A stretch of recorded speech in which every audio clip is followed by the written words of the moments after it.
जय हिंद दोस्तों, welcome to Shaurya classes. आज का हमारा टॉपिक है BA program first year first semester का।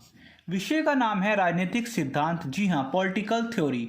आज हम इसकी पहली यूनिट का पहला चैप्टर पढ़ने की कोशिश करते हैं। अक्सर देखा गया है कि एग्जाम में ये क्वेश्चन बार बार देखने को मिला है, तो आइए शुरू करते हैं।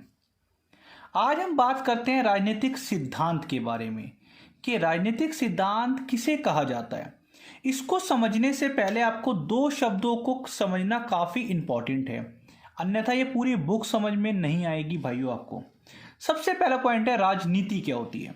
अगर हम राजनीति की बात करते हैं तो भिन्न भिन्न राजनीतिक चिंतनों ने राजनीतिक की भिन्न भिन्न परिभाषा को एक्सप्लेन करा है, लेकिन इसका अर्थ इसी में ही है, राजनीति। जी हाँ, राज्य पे शासन करने की नीति को ही राजनीति कहा जाता है। हम कह सकते हैं कि जिस नीति के द्वारा राज्य पे शासन किया जाता है उसी को राजनीति कहा जाता है। दूसरे शब्दों में हम बात करें, वह नीति जिसके माध्यम से राज्य पर शासन किया जाता है राजनीति कहलाती है, या फिर राज्य पे शासन करने की नीति को राजनीति कहा जाता है। आप अपने शब्दों में कुछ भी आंसर कर सकते हो कि राजनीति का अर्थ होता है कि जिस नीति के द्वारा राज्य पे शासन किया जाता है उसको राजनीति कहा जाता है। ठीक है भी, अब हमें पता हो गया कि राजनीति क्या है। राज्य पे शासन करने की नीति या फिर वह नीति जिसके माध्यम से राज्य पे शासन किया जाता है वो राजनीति कहलाती है। ठीक है, अब हमें राजनीति का अर्थ आया। ठीक है जी, अब हम बात करते हैं सिद्धांत क्या होता है। वैसे तो सिद्धांत को इंग्लिश में हम थ्योरी के नाम से जानते हैं, लेकिन हिंदी में ये क्या है।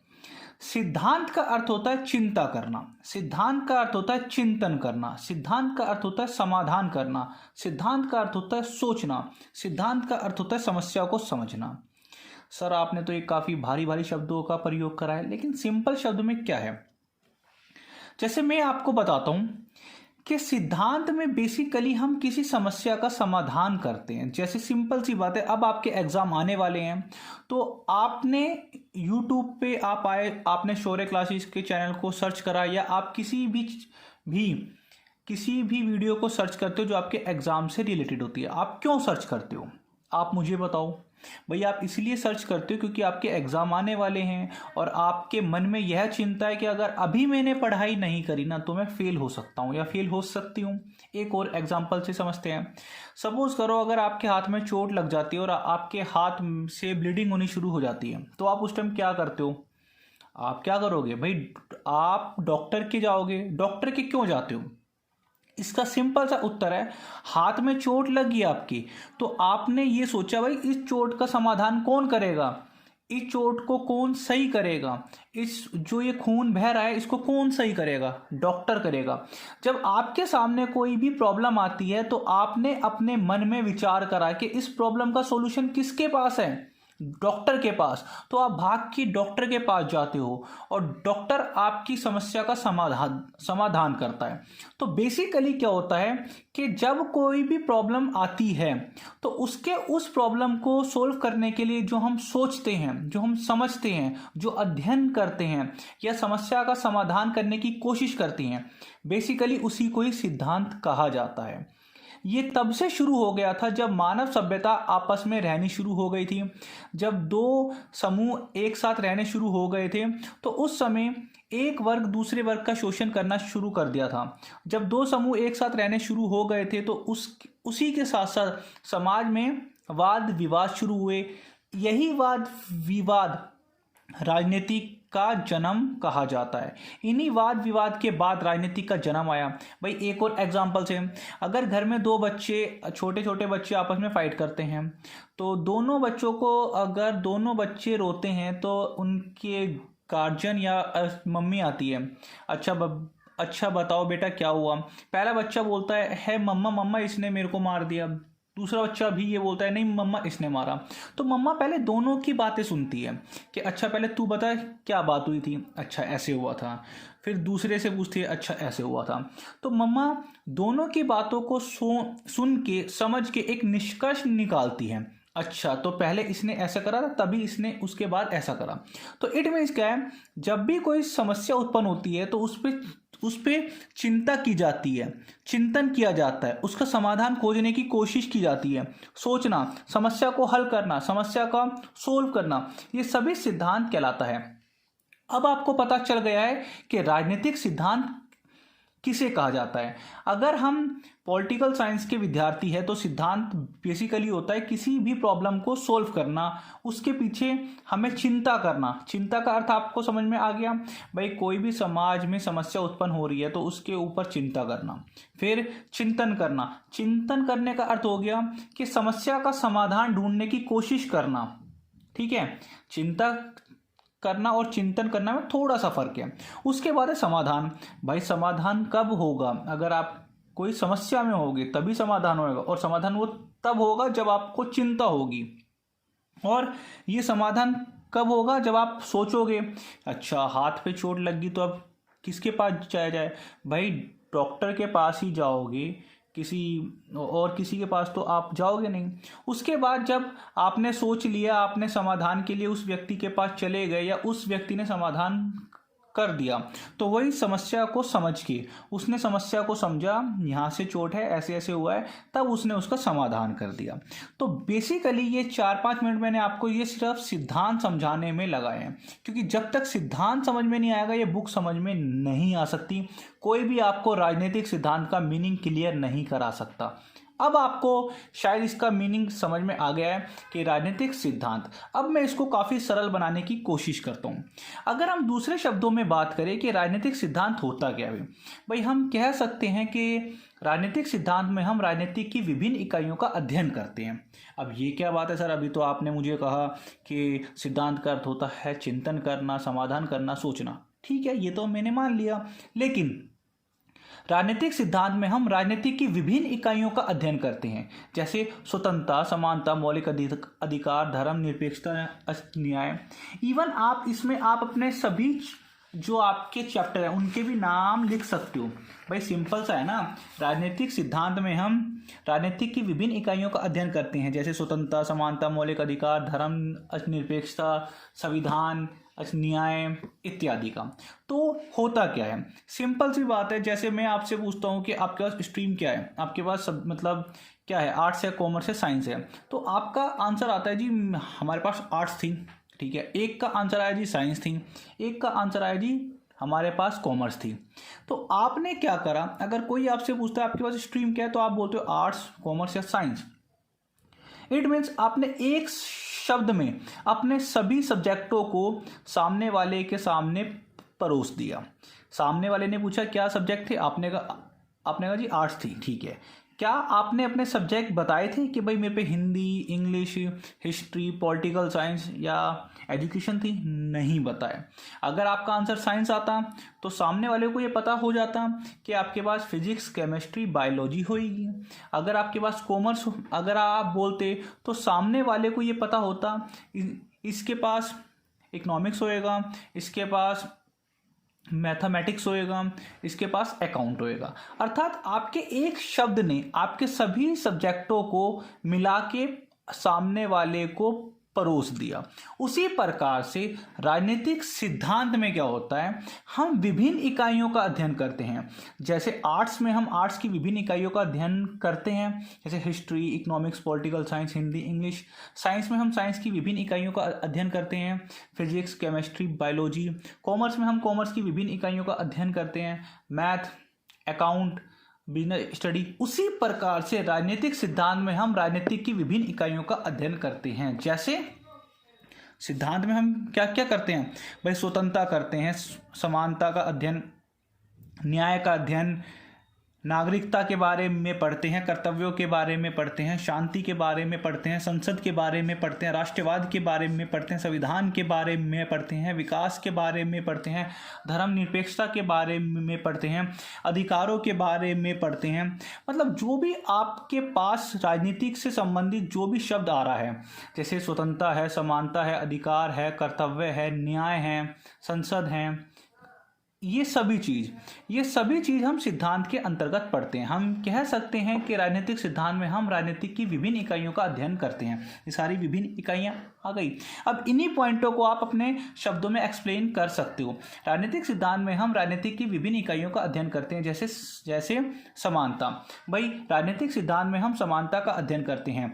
ये वाली जो समानता आएगी, आर्थिक समानता, राजनीतिक समानता, सांस्कृतिक समानता, धार्मिक समानता इत्यादि का अध्ययन करते हैं। तथा राजनीतिक सिद्धांत में हम यह जान पाते हैं कि किस प्रकार से एक राजनीति के द्वारा समानता का अधिकार दिया जाता है। उसी प्रकार से अगर हम स्वतंत्रता की बात करते हैं तो आप इसको भी एक्सप्लेन कर सकते हो कि राजनीतिक सिद्धांत में हम स्वतंत्रता का भी अध्ययन करते हैं। जैसे स्वतंत्रता कौन सी? आर्थिक स्वतंत्रता, राजनीतिक स्वतंत्रता, धार्मिक स्वतंत्रता, व्यक्तिगत स्वतंत्रता। इसी प्रकार से न्याय।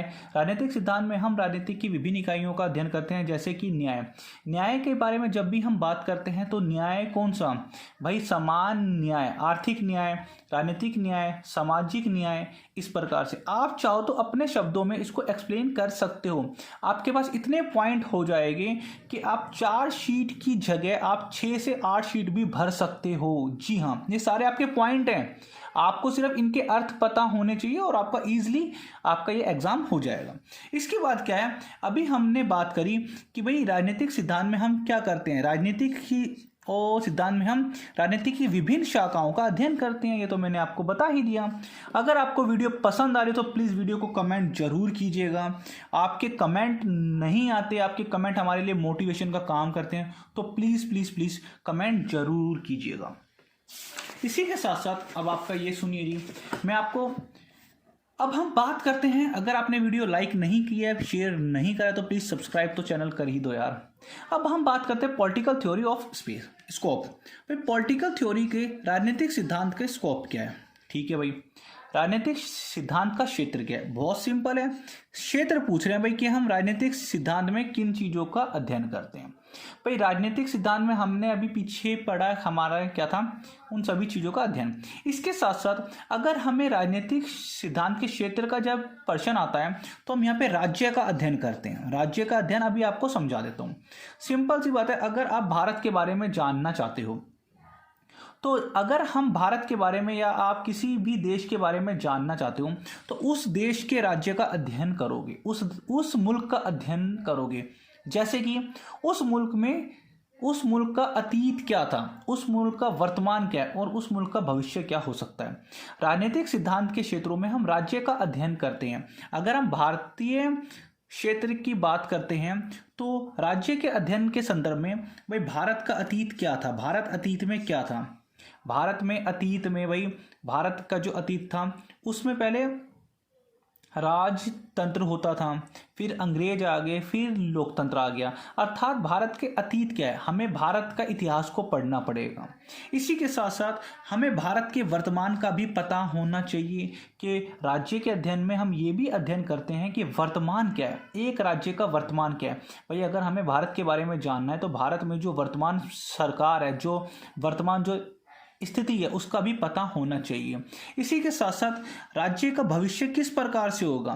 भाई भविष्य तो वर्तमान के आधार पे ही ज्ञात किया जा सकता है। अगर भारत अच्छी शिक्षा हासिल करता है, भारत की जनता, भारत के व्यक्ति, और भारत साइंस के क्षेत्र में, विज्ञान के क्षेत्र में, प्राथमिक, सेकेंडरी तथा तृतीय सेक्टर में, सब सेक्टर में अच्छा करता है तो भारत का भविष्य भी अच्छा होगा।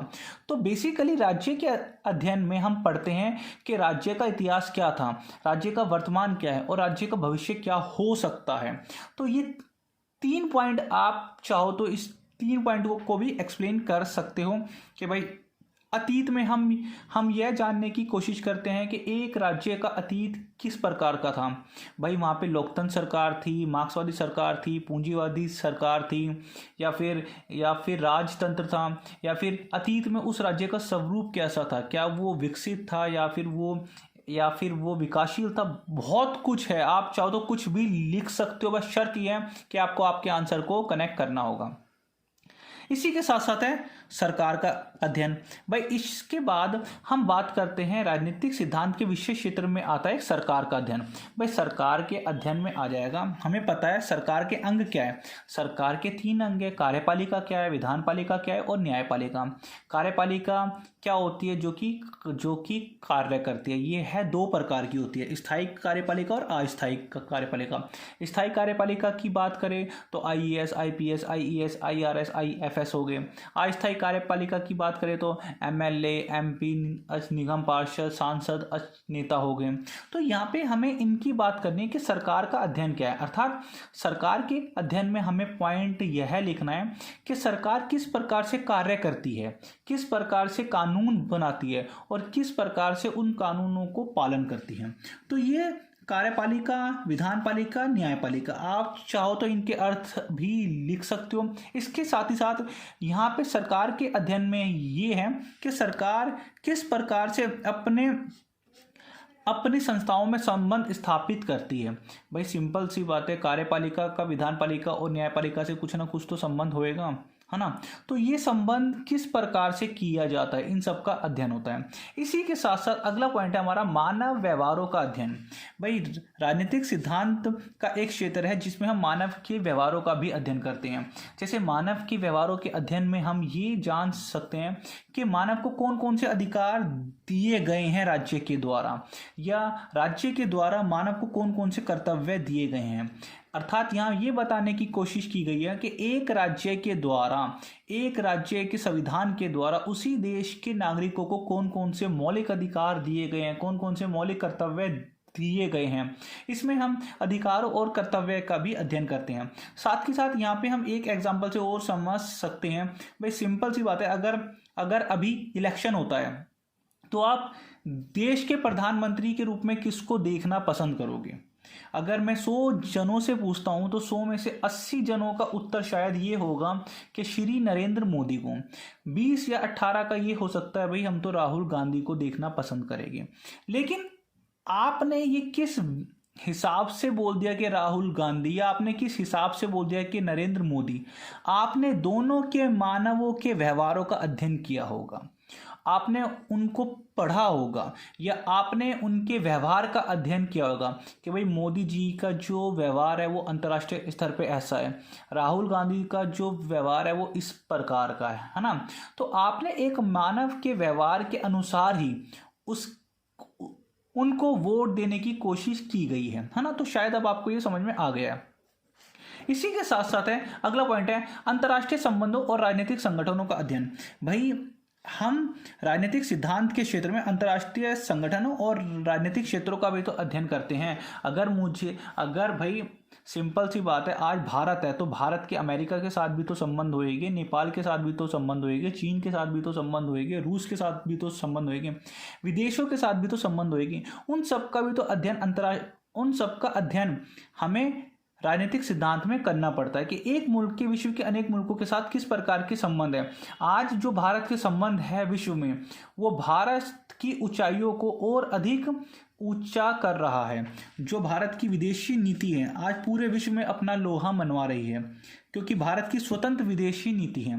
तो इस वाले पॉइंट में अंतर्राष्ट्रीय संबंधों और संगठनों के अध्ययन के रूप में हम विदेशी संबंधों का चर्चा करते हैं, विदेशी नीति की चर्चा करते हैं। विदेशी नीति वो होती है जो एक देश विश्व के दूसरे देशों के साथ जो विदेशी नीति अपनाता है, विदेशी नीति की कहलाई जाती है।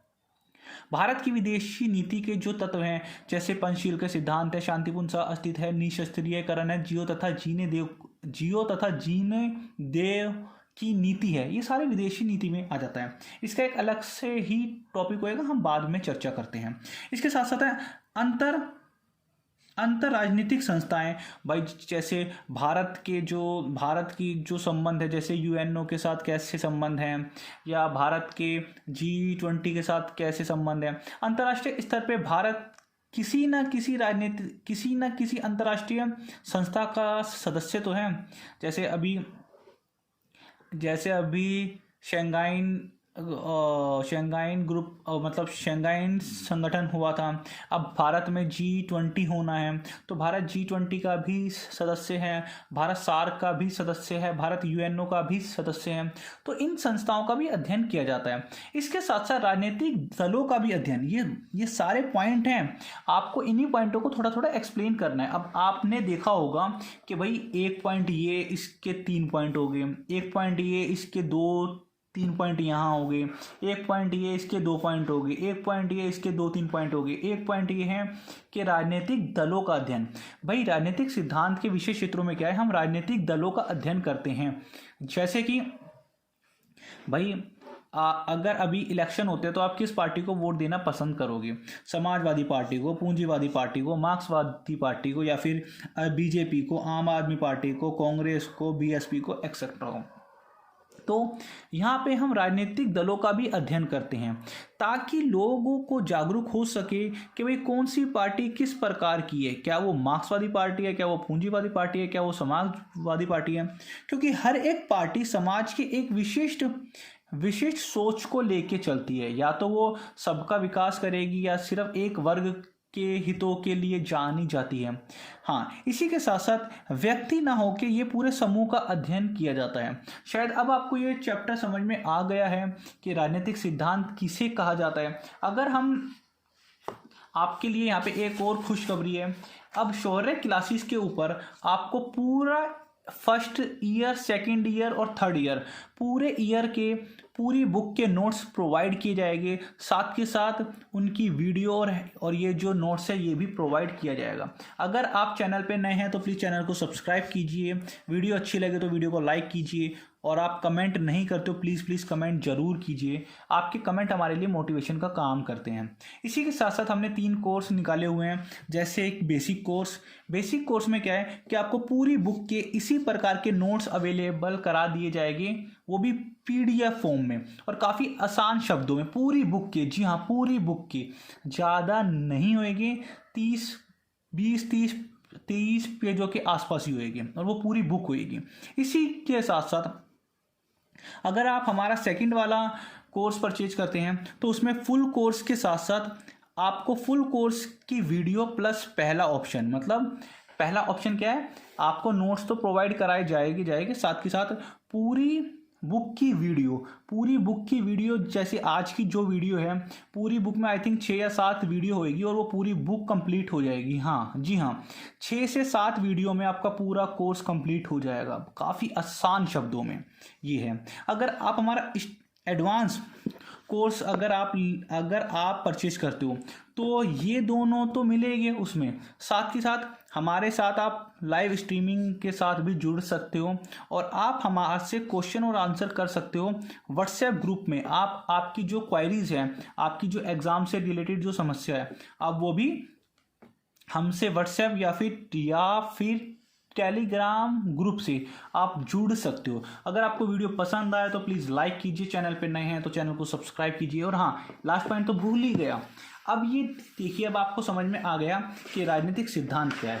भाई राजनीतिक सिद्धांत आपको पता है, राजनीतिक का सिद्धांत कर इतना सारा, उसके बाद सिद्धांत में ये सब चीज़ें हो जाती हैं। भाई सिद्धांत में हम राजनीतिक की विभिन्न इकाइयों का अध्ययन करते हैं। साथ के साथ अगर आपसे कोई क्वेश्चन आता है तो अब आपको उसका उत्तर भी आता होगा। जैसे कि आपके क्वेश्चन ये हैं, भाई राजनीतिक सिद्धांत का अर्थ स्पष्ट कीजिए। अब आपको आता है राजनीतिक सिद्धांत होता क्या है। हमें पता है कि राजनीति की विभिन्न इकाइयों का अध्ययन करना ही राजनीतिक सिद्धांत है। स्वतंत्रता, समानता, मौलिक अधिकार। अब राजनीतिक सिद्धांत क्या है, उसके विषय क्षेत्रों का, भाई विषय क्षेत्र बताए तो हैं अभी मैंने, भाई उसके विषय क्षेत्र अभी बताए तो हैं। जैसे उसके विशेष क्षेत्र में क्या आ गया, भाई राजनीतिक के विशेष क्षेत्र में क्या है, स्वतंत्रता, समानता, मौलिक अधिकार, धर्मनिरपेक्षता, न्याय, शांति, संसद, राष्ट्रवाद, ये सारे उसके विशेष क्षेत्र हैं। जी हाँ, अगर पूछा जाए राजनीतिक सिद्धांत का अर्थ, उसकी परिभाषा, उसके विशेष क्षेत्र पर एक निबंध, तो कितने सारे पॉइंट हो जाएगी। जी हाँ, अगर पूछा जाए क्या आप इस कथन से सहमत है कि राजनीतिक सिद्धांत के विषय क्षेत्र निरंतर बढ़ता जा रहा है? जी हाँ, बिल्कुल बढ़ रहा है, क्योंकि समय के साथ साथ लोगों की इच्छाएं बढ़ रही हैं, उनकी अभिव्यक्तियां बढ़ रही हैं और हर एक राज्य की जो आवश्यकताएं वो समय के साथ साथ बदलती हैं। इसलिए राजनीतिक सिद्धांत भी समय के साथ साथ बदलता है। इसके विषय क्षेत्रों में आ जाएगा ये राजनीतिक सिद्धांत के विषय क्षेत्र, जैसे राज्य का अध्ययन, सरकार का अध्ययन। अगर आपको वीडियो पसंद आए तो प्लीज़ वीडियो को लाइक जरूर कीजिए और आप हमें कमेंट करके बताइएगा। इसी प्रकार से first semester, second, third, fourth, fifth, sixth, first year, second year, final year, सभी की वीडियो इसी प्रकार से आने वाली हैं। अगली वीडियो के लिए अब हम मिलते हैं। जब तक के लिए जय हिंद, जय भारत।